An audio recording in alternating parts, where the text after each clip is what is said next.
Hello, welcome back दोस्तों। मैं अमोल कासार आपका स्वागत करता हूं ओसीएम के ऑब्जेक्टिव्स के वीडियो में। दोस्तों, chapter number 2 that is functions of management, planning, organising, staffing, coordination, control. ये जो चैप्टर है दोस्तों, वैसे ही बहुत बच्चों को दिक्कत भरा है क्योंकि उन्हें हर चीज सेम ही लगती है। और वैसे में अगर ऑब्जेक्टिव पे हम ध्यान ना दें इस चैप्टर के, तो हो सकता है अगेन ये 1-2 मार्क्स इस चैप्टर के जो भी ऑब्जेक्टिव आएंगे वो हमारे हाथ से जाने का रिस्क है। तो अगर आप ये लेक्चर मेरे साथ कंप्लीट कर लेते हो तो आप लोगों का एक सही ढंग से ऑब्जेक्टिव का डिस्कशन खत्म हो जाएगा और आपको लॉन्ग टर्म वो याद भी रहेगा करके और आपके इसके मार्क्स सिक्योर हो जाएंगे। तो ज्यादा समय नहीं गवाते हैं सर, हम लोग आपके टेक्स्ट बुक के जो ए से लेके जे तक जितने भी ऑब्जेक्टिव्स है उसका आंसर लॉजिकल में एक्सप्लेन करूंगा, उसका लॉजिक एक्सप्लेन करूंगा और सारी चीजें आपको बताऊंगा। और याद रखिएगा, जितना आप सुनोगे, जितना रिपीटेशन मोड पे सुनोगे, उतना आपका फायदा है। तो जब आप फ्री हो तब ये वीडियो देखिए और कंप्लीट कीजिए। दोस्तों, बिना समय गवाए चैप्टर नंबर 2 हम शुरू कर रहे हैं। वैसे तो ऑलरेडी आप लोगों को मैंने चैप्टर नंबर 3, 4, 5, 6 ये 4 चैप्टर और उसके अलावा बाकी भी रिकॉर्ड हुए, सब आपको पास है। आपने सारे लेक्चर देखने हैं। आई विल ट्राई इन सबको मिला के मैं एक वन शॉट वीडियो बनाऊं, लेकिन तब तक आप लोग सारी चीजों को कंप्लीट करोगे। देखो दोस्तों, इस चैप्टर में से अगर सवाल आया अरेंज इन प्रॉपर ऑर्डर, तो पहले तो पॉट्स कर्व करके वर्ड याद रखो। P for what? Planning, organising, staffing, direction, coordination and control. याद रखो, P OS, planning, organising, staffing, direction, coordination and control. एक बार एग्जाम में ये वाला सवाल आ गया था, क्या सर? कंट्रोलिंग, ऑर्गेनाइजिंग और प्लानिंग, और कहा कि इसे प्रॉपर अरेंज करो। अब बच्चे फंस गए। चलो ये भी इजी था, मार्च 2022 मतलब 2022 के अटेम्प्ट को आया था। लेकिन गलती से अगर ये आ जाता ना, बहुत बच्चों के 1 मार्क्स जाने का फुल चांस था यहाँ पे। अब हमने वर्ड क्या किया? पॉट्स कर, है ना, ये वर्ड पॉट्स कर। ठीक है, पीओएसडी, पॉस्ट कर। ठीक है, तो सीसी करके ये ना पॉट्स कर, ये वर्ड ना कहीं तो डेफिनेशन में दिया है। एक बहुत बड़े थिंकर है, उन्होंने ये वर्ड दिया हुआ है। लेकिन पॉस, पॉन्ड्स पाउडर होता है ना, पीओएसडी, आप एसडी लगाओ, पीओएसडी बोलो, post CC, pots CC, pots CC, POSD CC. P for planning, O for organising, S for staffing, D for direction, C for coordination और C फॉर कंट्रोल करके। ठीक है, तो मुझे बताओ प्लानिंग के बाद क्या आएगा? 1 नंबर पे प्लानिंग होगा, 2 नंबर पे ऑर्गेनाइजिंग होगा और as per this word last में रहेगा कंट्रोलिंग। तो 1, 2, 3 बस ये रिवर्स में लिखना था। लेकिन अगर आपको पेपर में यह आ गया तो डायरेक्शन, कोऑर्डिनेशन, स्टाफिंग फिर तो लग जाएगी सर। ये वर्ड देखो, इसके अकॉर्डिंग पहला क्या है? स्टाफिंग। ठीक है, फिर क्या है? डायरेक्टिंग, फिर 2 नंबर ये आ जाएगा और कोऑर्डिनेशन आएगा 3 नंबर। तो ये वर्ड याद रख लेना दोस्तों, अरेंजमेंट वाला सीन खत्म हो जाएगा। डन, इधर का विषय खत्म कर दिया। Yes sir. अब ये कौन सा क्वेश्चन है sir? Correct the underline word and rewrite the following sentences. चलो इसमें भी बात कर लेते हैं, मेरे साथ आप कंप्लीट करना। मैंने आंसर लिखे हुए तो आप भी टेक्स्ट बुक में लिख लेना प्रॉपर। चलो sir, factor of business environment are always fix. तो सर बिजनेस इन्वायरमेंट के फैक्टर कभी भी फिक्स नहीं होते, हमेशा क्या होते हैं? बदलते रहते। That's why it is changing, ये वर्ड लिखोगे। स्टाफिंग कंसर्न विद मशीन, नहीं सर, मशीन से थोड़ी ना हो, तो ह्यूमन रिसोर्सेज से डील करते हैं। That's why staffing concern with not machine, human resource करके। ठीक है, मशीन वर्ड हटेगा, ह्यूमन रिसोर्स आ जाएगा। देखो एक बार सुनना देखना जरूरी है, 1 मार्क्स फुकट में थोड़ी ना बनेगा सर। समझ में आ रहा है कि नहीं आ रहा है? यस सर करके। चलो फिर डायरेक्टिंग, अब देखना ये गलत वर्ड है क्योंकि हम रीराइट करने वाले सेंटेंस को करेक्ट के साथ। Dash dash is a function of comparing the actual performance with क्या बेटा? प्री डिटरमाइंड परफॉर्मेंस, कि भाई जो हमने स्टैंडर्ड सेट किया था उसके हिसाब से हुआ कि नहीं। ये कौन सा चीज होगा? तो कंट्रोलिंग होगा। और जो मैं बोल रहा हूं ना, ध्यान से सुनिएगा। आपने भले ये चैप्टर पढ़ा नहीं पढ़ा डजेंट मैटर, लेकिन अब सुनिए कि सर जब मैं एक स्टैंडर्ड सेट करता हूं कि मैंने 10 यूनिट बनाना है और एक्चुअल हुए 7 यूनिट, तो मैं कंपेयर कर रहा हूं ये डेविएशन, फर्क क्यों आया। तो ये फंक्शन कहाँ का होता है? कंट्रोलिंग का होता है, डायरेक्टिंग का नहीं। ठीक है, तो क्या होगा? कंट्रोलिंग। ठीक है, समझा? डायरेक्टिंग हटा के लिखना है कंट्रोलिंग। ठीक है sir. Coordination help maximising wastage, तो ये तो एकदम सिंपल था सर, मिनिमाइज वेस्ट करेगा, वेस्टेज को मिनिमाइज करेगा। यहाँ पे ज्यादा दिक्कत नहीं थी। Last, controlling measures are dash dash rigid, मतलब क्या बेटा? ऐसे जो कभी भी चेंज नहीं होंगे। लेकिन एक गलत है, कंट्रोलिंग मेजर्स क्या है? फ्लेक्सिबल है। क्या बेटा? फ्लेक्सिबल। ये वर्ड देखो, बहुत बच्चों को स्पेलिंग या ये चीजें याद नहीं रखती, बहुत दिक्कत होती है याद रखने को, और ये चैप्टर में बहुत आराम से लोगा है ना। लेकिन मेरे साथ इसके सारे ऑब्जेक्टिव डन हो जाने चाहिए आपके। बोलो, कंट्रोलिंग मेजर्स रिजिड, रिजिड का ऑपोजिट का मतलब क्या है बेटा? ये फ्लेक्सिबल है कंट्रोलिंग मेजर्स। ठीक है, कोऑर्डिनेशन हेल्प मैक्सिमाइज वेस्टेज, नहीं सर, मिनिमाइज द वेस्टेज। ठीक है, कौन सी ऐसी चीज है जो कंपेयर करता है एक्चुअल परफॉर्मेंस और प्री डिटरमाइंड परफॉर्मेंस को? उसे बोलते हैं कंट्रोलिंग, नॉट डायरेक्टिंग करके। ठीक है, स्टाफिंग किसके साथ कंसर्न है? मशीन के साथ? नहीं sir, human resource. And factor of business environment are always what मालिक? चेंजिंग। तो ये फिक्स नहीं रहेगा। क्या आपके डन हो गए दोस्तों? Rewrite the following sentences done हो गए? यस और नो? और सिर्फ आंसर नहीं लिखोगे, पूरा का पूरा सेंटेंस लिख के जो आपने चेंज किया है, जो आपने न्यू आंसर लिखा है, सही आंसर लिखा है, उसे अंडरलाइन करो। ठीक है सर, चलो आगे बढ़ते हैं दोस्तों। ये कुछ नया है यहाँ पे, select the correct option from the bracket. ये बहुत सिंपल है, लेकिन planning is detail programme of future course of action. ये तो बहुत सिंपल था दोस्तों, आपने कभी इसका थियरी भी पढ़ा रहेगा ना, तो बार बार आपने यही पढ़ा होगा कि आप प्लान हमेशा फ्यूचर के लिए करते हो, कि आगे आपको आने वाले टाइम में क्या करना है, तो it is future course of action. फिर directing is the responsibility, direction देना, ये बहुत इंपॉर्टेंट ये फंक्शन बेटा, और बहुत ऑब्जेक्टिव आने वाले, बहुत अच्छी तरीके से बताओगा, मतलब आप सिर्फ सुनते रहना है। ये किसका काम होता है? मैनेजर का, at all level of manager की डायरेक्शन देना। Qualified efficient and skill workforce, ये ऑर्गेनाइजेशन का हमेशा क्या रहेगा? तो असेट रहेगा। It is always the asset of organisation. Qualified efficient and skill workforce ये हमेशा ऑर्गेनाइजेशन का असेट होगा करके, ठीक है, इतना कोई दिक्कत नहीं था दोस्तों। ये 7 क्वेश्चन बहुत ज्यादा इंपॉर्टेंट है, बहुत ज्यादा, तो आराम से सुनिएगा और इसे मेरे साथ ही याद कर लीजिएगा। क्या है sir? The task of getting thing done by other, it is known as, बच्चे ना मैनेजमेंट लिख के आते 11वीं जैसा, और यहां पे 1 मार्क्स चला जाएगा अगर ये वाला सवाल आ गया तो। The task of getting thing done by others, it is known as directing. क्या बेटा? डायरेक्टिंग। बोलो, the task of getting thing done by other, it is known as directing. The function of management start with, ये हमेशा, ये दोनों बहुत important है, कि प्लानिंग से शुरुआत होती है और कंट्रोलिंग से एंड होता है। बोलो, क्या बोला मैंने? प्लानिंग से फंक्शंस ऑफ मैनेजमेंट की शुरुआत होती है और कंट्रोलिंग से एंड होता है। तो 2 आंसर आपके बन जाएंगे। अगर आपको पूछा गया the function of management start with which function, तो प्लानिंग, और स्पेलिंग अच्छे से देखना, और द डैश डैश, और एक ना एंड वाला भी जो ऊपर आएगा तो कंट्रोलिंग रहेगा। The dash dash function of management initiate action, IMP करो बेटा इसे, इस वर्ड को, इनिशिएट एक्शन। कौन सा फंक्शन जो एक्शन लेने को प्रोत्साहित करता है? तो डायरेक्टिंग, या आईएमपी भी कर लो। The dash dash function of management initiate action, ये अगर आया तो बच्चे ना कंफ्यूज हो जाएंगे। जहां पे आपको एक्शन लेने की बात आएगी वो डायरेक्शन होगा, भाई ये काम करो, वो काम करो, वो काम, डायरेक्शन दे रहा है, that is initiate action, direction. ठीक है sir. Recruitment are done under, recruitment लोगों को काम पे लगाना, कौन से फंक्शन के अंदर होगा? बोलो, स्टाफिंग। अगर आपको सवाल समझ में आ रहा है तो इजी हो रहा है। रिक्रूट करना मतलब लोगों को काम पे अपॉइंट करना, तो दैट्स द आंसर भी क्या रहेगा बेटा? स्टाफिंग रहेगा करके। ये बहुत इंपॉर्टेंट है। ठीक है, 1 मिनट है सिर्फ, यहाँ पे लाइट गई है, देखता हूँ। ओके, चलो याद ध्यान दो दोस्तों। सर वो क्या था? तो लाइट गई बेटा, तो लाइट कम हुआ तो ग्रीन स्क्रीन का इफेक्ट दिखा, बाकी कुछ नहीं। चलो यहाँ पे ध्यान दो, आप फोकस करो पढ़ाई पे।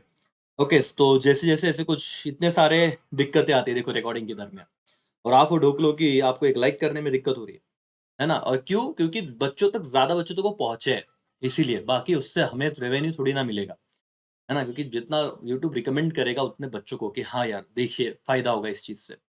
चलो ध्यान दो दोस्तों, बहुत इंपॉर्टेंट है फंडामेंटल फंक्शंस ऑफ मैनेजमेंट के। आप देखो यहाँ पे आंसर दिख रहा है तो आप बहुत इजीली उससे मतलब देख रहे हो, लेकिन पेपर में आपको समझना चाहिए ना, सिर्फ देख के मत छोड़ दो, आगे मत करो, कि आपको फंडामेंटल प्रिंसिपल, बहुत सारे प्रिंसिपल्स ऑफ मैनेजमेंट है, लेकिन सबसे इंपॉर्टेंट फंडामेंटल प्रिंसिपल अगर पूछा जाए तो क्या रहेगा आपका? प्लानिंग। ठीक है। Dash dash integrate departmental activity for achieving common goal of organisation, तो इसे क्या कहा जाएगा बेटा? कोऑर्डिनेशन। क्या रहेगा? Coordination. Coordination, coordination integrates departmental activity for achieving common goal of organisation. और dash dash it is known as last function of management, तो आपको मैंने कहा ही था ये क्या होगा? कंट्रोलिंग। और अगर सवाल आता है ना तो फर्स्ट और लास्ट फंक्शन में से ही आता है, तो फर्स्ट फंक्शन प्लानिंग है, लास्ट फंक्शन क्या है आपका? कंट्रोलिंग। ठीक है दोस्तों, ये हो गया complete the statement. Find out word बहुत ही सिंपल है, आप देखिए। इसमें बहुत ज्यादा इंपॉर्टेंट एक चीज है, मैं आपको कहूँ ना, very very important. Question number 2 बहुत इंपॉर्टेंट है, आप देखिए। और जो ये लेक्चर देखेगा ना, अगर ये सवाल आ गया पेपर में, तो बस इसका लेक्चर देखने का पैसा वसूल हो जाएगा। सर क्या है? प्लानिंग, ऑर्गेनाइजिंग, स्टाफिंग, इधर तो क्लियरली समझ जाता है कि राइटिंग ये ऑड वर्ड है, लेकिन सिलेक्टिंग, ट्रेनिंग, कोऑर्डिनेशन, प्लेसिंग में यूजुअली बच्चा बहुत दिक्कत में आ जाता है, तो इसका आंसर है कोऑर्डिनेशन।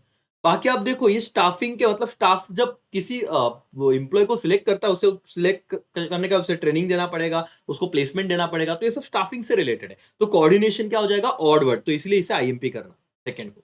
समझा क्या? कोऑर्डिनेशन क्या होगा? ऑड वर्ड करके। ठीक है सर। फिर इस चैप्टर में हम लोग आते हैं सर ट्रू और फॉल्स, जो अगेन बहुत सिंपल है। Every function of management is not based on planning, it is false, क्योंकि मैनेजमेंट का हर फंक्शन किस पे बेस होता है? प्लानिंग पे। और इन्होंने क्या वर्ड यूज किया? Not, that's why it is क्या? False. Specialisation in activities lead to increase organisation efficiency, sir जितना आप, ये ट्रू है, जितना आप किसी एक्टिविटी में स्पेशलाइज हो गए उतना आपको फायदा रहेगा, दैट इज ट्रू, एफिशिएंसी बढ़ेगा। Qualified, efficient and skill workforce is always asset to the organisation, yes sir ये ट्रू है, अभी अभी हमने लास्ट में भी पढ़ा था। Okay, cooperation is not necessary for smooth, जैसे ये गलत चीज है सर, सीधा फॉल्स रहेगा। कोऑपरेशन जरूरी है ना, अगर आपको स्मूथ फंक्शन रन करना है, सक्सेस अचीव करना है, तो कोऑपरेशन इज वेरी इंपॉर्टेंट। तो नॉट बोला है sir, false. Coordination motivates the employ to take initiative while completing their assigned task, that is true sir. Coordination बहुत जरूरी है। Okay, a standard are not set for every performance in controlling function, तो ये false हो जाएगा। हर चीज के लिए हम स्टैंडर्ड सेट करते हैं, उन्होंने बोले standard not set for every performance, तो ये क्या हो जाएगा? फॉल्स। That's all. समझ में आया दोस्तों? इतना क्लियर है? यस और नो? एक बार देखिए तो फटाफट। देख लिया दोस्तों? चलो आगे बढ़ते हैं। अब लोग वन वर्ड पे जाएंगे, और वन वर्ड भी बहुत इंपॉर्टेंट है, यही पे आपको ध्यान देना है बस, बाकी कुछ नहीं सर। जल्द से जल्द 10 से 15 मिनट में हम लोग खत्म ही कर देंगे, लेकिन यहाँ पे आपको बहुत अच्छे से ध्यान देना है। मैंने चीजें लिख के रखी है, इतना ध्यान दो, खत्म, फिर कोई दिक्कत नहीं।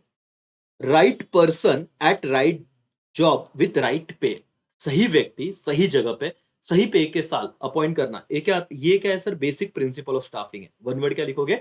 Basic principle of staffing. Right person at right job with right pay, ठीक है sir. A person who show correct path as well as guide employ in क्या बेटा? सॉल्विंग प्रॉब्लम, ठीक है। अब आपको वापस एक बार, a person who shows the correct path as well as guide employee in solving the problem, क्या कहा जाएगा उसे? मैनेजर की क्या? बोलो तो फटाफट, एवरीवन बोलो। इट इज नोन एज क्या बेटा? डायरेक्टर। क्या कहा जाएगा इसे? डायरेक्टर, ठीक है। वैसे इतना इंपॉर्टेंट है नहीं, लेकिन आप एक बार पढ़ के रखना, डायरेक्टर करके, ठीक है। ये मैंने कहा था, ये दोनों बहुत important. First function of management क्या रहेगा? प्लानिंग। और last function of management controlling. तो वन वर्ड अगर ये आता है तो आपके फुकट के मार्क्स है, ये हमने ऑलरेडी, और स्पेलिंग याद रखना। फर्स्ट फंक्शन रहेगा प्लानिंग, लास्ट फंक्शन रहेगा controlling. Dash dash, it is an intellectual process of logical thinking and rational decision making. That is planning, sir. Simple सी बात है। देखो, ज्यादा कॉम्प्लिकेशन मत करना। आंसर दिख रहे इसलिए इजी लगे, लेकिन सोचो, क्वेश्चन पे फोकस करो। हम लोग लॉजिकली सोच रहे हैं सर। ये कौन सा प्रोसेस है जो लॉजिकली थिंकिंग और रैशनल डिसीजन पे बेस है? Answer is planning. The term that is use to denote structure, IMP करो। ऐसा कौन सा टर्म है जो स्ट्रक्चर को डिनोट करता है? आंसर इज ऑर्गेनाइजेशन, ठीक है। Dash dash, it is a process of attracting, recruiting, selecting, placing, appraising, remuneration. ये प्रोसेस को क्या कहा जाएगा? तो स्टाफिंग कहा जाएगा। क्या कहा जाएगा बेटा? स्टाफिंग, ठीक है। The process that lead the employ towards the accomplishment of organisation goal, IMP करो, वेरी आईएमपी। ऐसा कौन सा प्रोसेस है जो एम्प्लॉय को क्या करता है? उसका काम कंप्लीट करने में, ऑर्गेनाइजेशन के गोल कंप्लीट करने में हेल्प करता है, तो उसे डायरेक्टिंग कहा जाएगा। क्या कहा जाएगा बेटा? डायरेक्टिंग।